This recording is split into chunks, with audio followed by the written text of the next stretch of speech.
Bienvenue dans mon antre. Ceci n'est pas une fiction. Tu es bien dans le monde réel de l'irréel. Es-tu prêt à frissonner? Es-tu prêt à affronter tes peurs? Alors, installe-toi confortablement et tremble.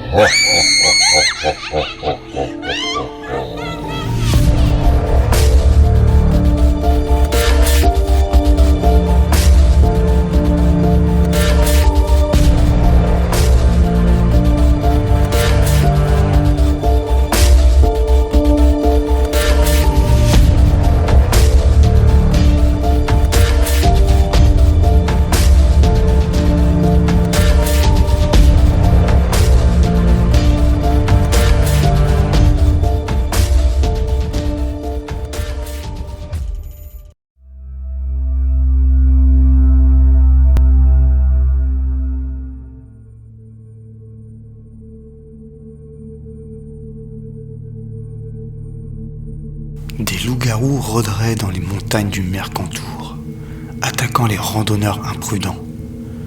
Les habitants du petit village perché au pied des montagnes vivaient dans la terreur. Chaque nuit, les hurlements sinistres des loups-garous résonnaient dans la vallée, faisant frissonner d'effroi les plus courageux. Un soir, un groupe de chasseurs décida de partir à la chasse aux créatures maléfiques. Armés de fusils et de torches, ils s'aventurèrent dans les bois sombres, traquant la moindre trace des redoutables prédateurs. Soudain, une silhouette massive surgit, les yeux luisants de malice. Les chasseurs se préparèrent à tirer, mais avant qu'ils ne puissent agir, la créature se transforma en un loup-garou imposant, prêt à les attaquer. La créature, un loup-garou gigantesque, aux muscles noueux et aux crocs acérés, se jeta sur les chasseurs, ses yeux brillants de férocité. Les hommes, paralysés par la terreur, tentèrent de riposter, mais leurs balles rebondissaient sur le corps épais du loup-garou. Un à un, les chasseurs tombaient sous les griffes et les crocs de la bête. Leurs cris déchiraient le silence de la nuit. Seul un homme, Pierre, un chasseur expérimenté et courageux, parvint à se défendre. Esquivant les attaques du loup-garou, il cherchait désespérément un point faible. Soudain, il se souvint d'une vieille légende racontée par sa grand-mère. Les loups-garous étaient vulnérables à l'argent. Fouillant dans sa besace, il trouva une pièce d'argent qu'il avait héritée de son grand-père. D'un geste rapide, il la lança sur le loup-garou. La pièce d'argent frappa la créature en plein front, la faisant hurler de douleur. Profitant de son moment de faiblesse, Pierre se précipita sur le loup-garou et lui enfonça un poignard dans le cœur. Un cri strident déchira la nuit. Puis, le loup-garou s'effondra au sol, mort. Pierre, épuisé mais victorieux, retourna au village, porteur de la tête du loup-garou comme preuve de son exploit. Les villageois, soulagés et reconnaissants, acclamèrent Pierre comme un héros. La nuit suivante, le silence régnait dans la vallée. Mais ce ne fut que de courte durée. Malgré la victoire de Pierre sur le loup-garou, la terreur ne s'était pas entièrement dissipée dans le village. Des murmures persistants faisaient état de silhouettes furtives rôdant dans les nuits de Mercantour. Leurs yeux brillants dans l'obscurité, laissant derrière elles une symphonie de hurlements glaçants. Pierre, hanté par le souvenir de la bataille et déterminé à protéger son village, restait vigilant. Chaque nuit, il patrouillait les rues désertes, scrutant les ombres à la recherche du moindre signe de danger. Mais cette nuit-là, quelque chose était différent. Une aura étrange planait dans l'air, et même les loups-garous semblaient plus enragés que d'habitude. Une pleine lune brillait au-dessus de la vallée, illuminant la brume épaisse qui enveloppait le paysage. Les hurlements des loups-garous résonnaient sinistrement, réveillant les villageois endormis et les plongeant dans un profond désarroi. Pierre savait qu'il devait agir rapidement pour protéger son village bien-aimé. Sans perdre un instant, il se rua vers la place centrale où les villageois courageux s'étaient rassemblés. Armés de fourches, de torches et de toutes les armes qu'ils pouvaient trouver, ils se préparaient à affronter l'horde de créatures qui dévalaient des montagnes. Les loups-garous approchaient, leurs yeux rougeoyants reflétant une soif de vengeance.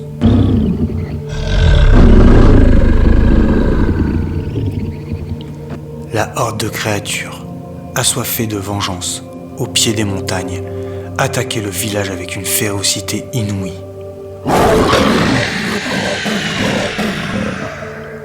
Pierre, aidé par les villageois courageux, se battit avec bravoure, mais les loups-garous étaient trop nombreux. Le village fut mis à sac, les maisons incendiées et les habitants massacrés. Des bras, des jambes, des torses gisaient au beau milieu du village. C'était un véritable carnage, une vision d'horreur. Le village, autrefois paisible et accueillant, n'était plus qu'un champ de ruines fumantes.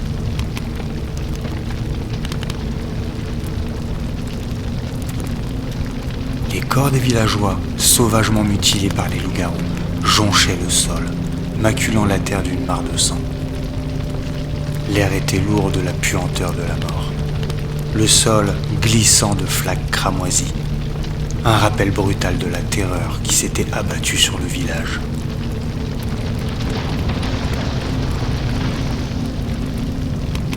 L'odeur âcre de la fumée et du bois brûlé flottait dans l'air. Un parfum macabre rappelait la terreur et la violence des loups-garous qui avaient dévasté le hameau. Pierre, le cœur lourd de chagrin et la rage bouillonnante dans ses veines, serrait les poings, ses muscles tendus, prêts à se battre. Il avait survécu à l'attaque, mais sa famille et ses amis n'avaient pas eu cette chance. Leur visage, figé dans des expressions de terreur et de douleur, hantait ses pensées, alimentant son désir de vengeance. Il ne pouvait pas laisser ces créatures maléfiques impunies. Les mains calleuses de Pierre, habituées à manier la charrue et le marteau, se serraient en poings noueux, ses ongles s'enfonçant dans ses pommes. Son regard balayait l'étendue désolée du village, autrefois un havre de paix et de prospérité, réduit à un amas de ruines fumantes par la fureur des loups-garous. La douleur et la rage brûlaient en lui comme un feu flamboyant, alimentant sa détermination à anéantir les créatures maudites qui avaient plongé son monde dans le chaos. Les flammes des maisons incendiées projetaient une danse macabre d'ombre sur son visage stoïque, accentuant les traits durs et la douleur gravée dans les rides autour de ses yeux et de sa bouche. Pierre n'était plus le même homme qu'il était avant l'attaque. La tragédie l'avait transformé, le forgeant dans le feu de la souffrance et de la perte. Il était devenu un guerrier, un protecteur, prêt à affronter les ténèbres pour défendre les innocents. Mais il savait que la vengeance ne suffirait pas. Pour vaincre les loups-garous, il devait comprendre leur nature, découvrir leurs faiblesses et trouver un moyen de les anéantir définitivement. Sa quête le mènerait sur des chemins périlleux, au-delà des limites de son village, vers des contrées sauvages et des secrets ancestraux.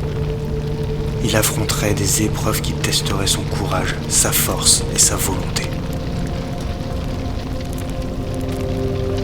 Mais Pierre était déterminé à réussir, car il portait en lui l'espoir de son peuple et le souvenir impérissable de ceux qu'il avait perdus.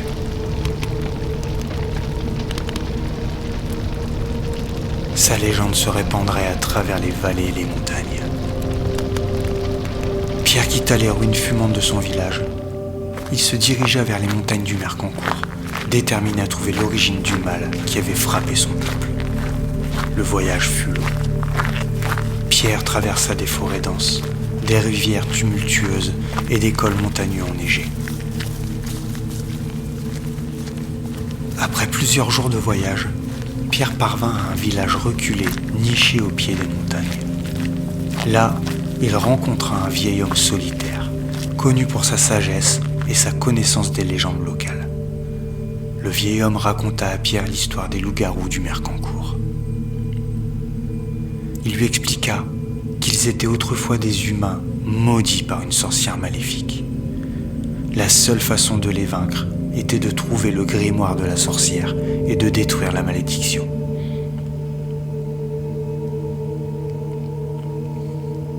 Guidé par les conseils du vieil homme, Pierre se lança à la recherche du grimoire.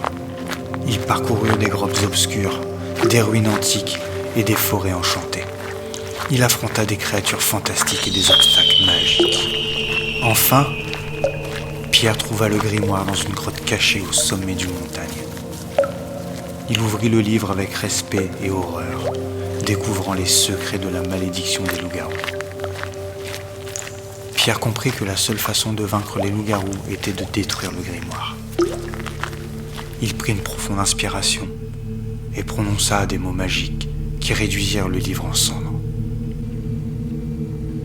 Yata, yata, amnilocor, secutinie sardette, secus ventus flat, secus aquacorit, secus terra jamina, ita fiat potestas mea.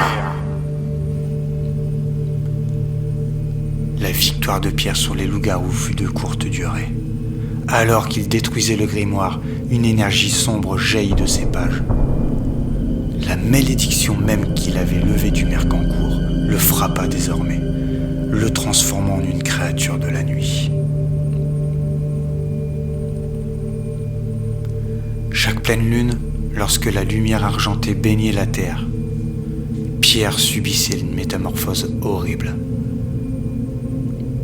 Ses os craquaient et se tordaient, sa peau se tendait et durcissait, et ses dents s'allongeaient en crocs acérés.